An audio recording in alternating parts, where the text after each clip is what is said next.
Talafalava mai Samoa ai o whaopoponga tala i o VAIFANUA ile nei fo i tūla.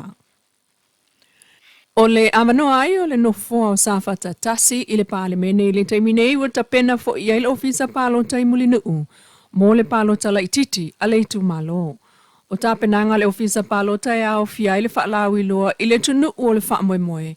E ala le fontanga le fiongal komsina ofisa o pālo ta, ma le vasenga o tustala i le songa fuol vai so fau se fululu o Januari.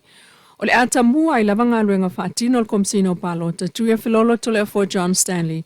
Ele ta umai leo la sanga o la to ngā luenga whaatino whaatatau le whai ngā pālo ta sa whatatasi. Ewi ina e toe tasi le mata au putau whaamsinonga pālo ta o lo tutoe il whaamsinonga i mulinuu. Whaatau le mata upu ale tu malo whale alili. Peitai, o whai mea whaasolo le official komsina o pālota, mo le whaamino iai o le pālota la ititi a sa whatatasi, le olo o awa noalo na nofoa. Ina ua whaamao nia soli tu la fono, o whaato sina le tamaitai whaipule na fili e le tu malo, ia seve te ifui mono. Whaamao nia fo i whaato sina, ale matai na tangi whaasanga i le whaipule, lea ana Ronnie Porsini, mamamulu ai fo i o la anga waa, e toe tau vai ile pālota la ititi, ile maasina fau.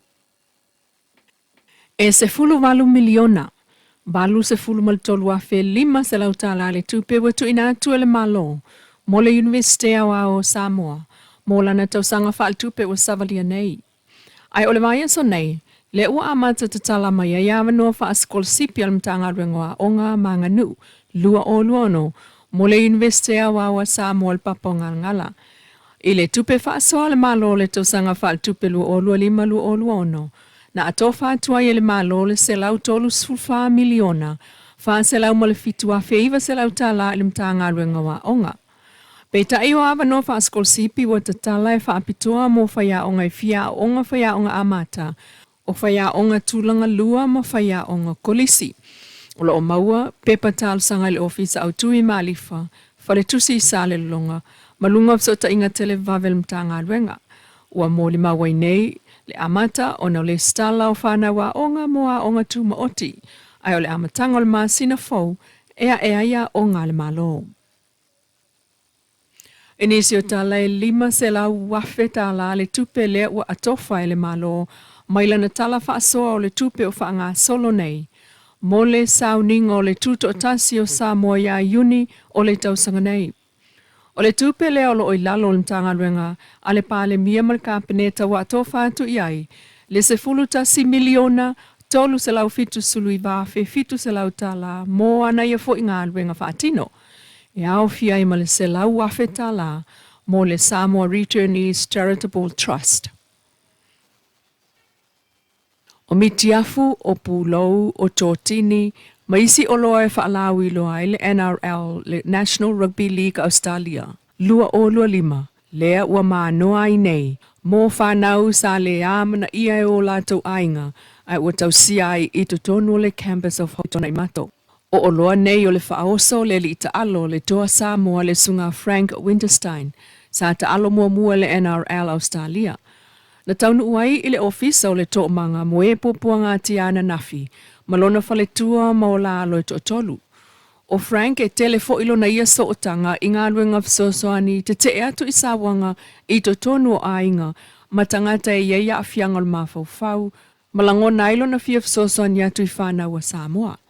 Elena o mea lofa o loa na malanga atu maia i le lotoa, ai o le anganga mo le whaia, ma le loto iai, mo tangata ai o le ave ai o se taitai. O le se fo ile nei taimi whaamnatu mai ai tu aingo taitai iai, lo tangata e le na o le malai, ai o le whaonga ai o lo tangata ana, e si iti ai la ngona o isi e pui ma whaia ni suinga mo me tawai. Ma whaafta iai el pulenga o le tō manga le sunga Frank, Taylor ma le ainga, mo le langolango e whaalawi loa le te atu i sawanga i tonu o ainga. Inisi o TALA e lena o le taime umane ai ti munga e whaulala i ai la pisio o ngā la au i le whanga o neone uli i a pia, lata il whaletali malo o tele i le taulanga. Ua mai ta wina, le whaatateleina i taimi le lei o le tau, e peo na mōli mawina mai lumane o le whaletali malo o le Sheraton Hotel le lei ai, O se ngā lulu e whelangolongo mai o tangata soifua o la fo i ala tōtota i le nāwai ai e maise o ta whaala ma le matawhanga mātango fie. O ia fo i tu ai ngō sāwanga i le sio mga e tupu lava i le taimi o tā whaonga i le pō. Mala mane le tai au ua fōlinga whelanulonua i ai le taulanga i o tauta. E tolu tanga la pisi te tele na tutumu umai whaatafunanga o ana pō. E ao fiai whangupia o atingi apa inu, o ipu pepa, o ipu plastik haso mea ai. Ma isi o tauta e le ta tau ona so ona la whai. Masau noa ili tasi o tamali i whai pisi nisi mai le taulanga o tātou tau fialo na suafa.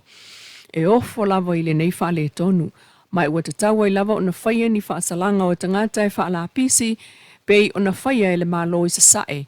E mamafa tele la tau whaasalanga mō tangata e maua o tongi se la pisi, mai ta avale po o nofuanga whai tele. O le lava o kalone la pisi, ma le iloa e le tangata, le tā ua o le wha o ngā o kalone, le isi fo i tuatanga i ai. O la pisi plastik e a whaina i mea ola o le sami ma a fiaia tātou tā mafa mai le sami ai o le tau, lea o lo wha tonu mai le sami.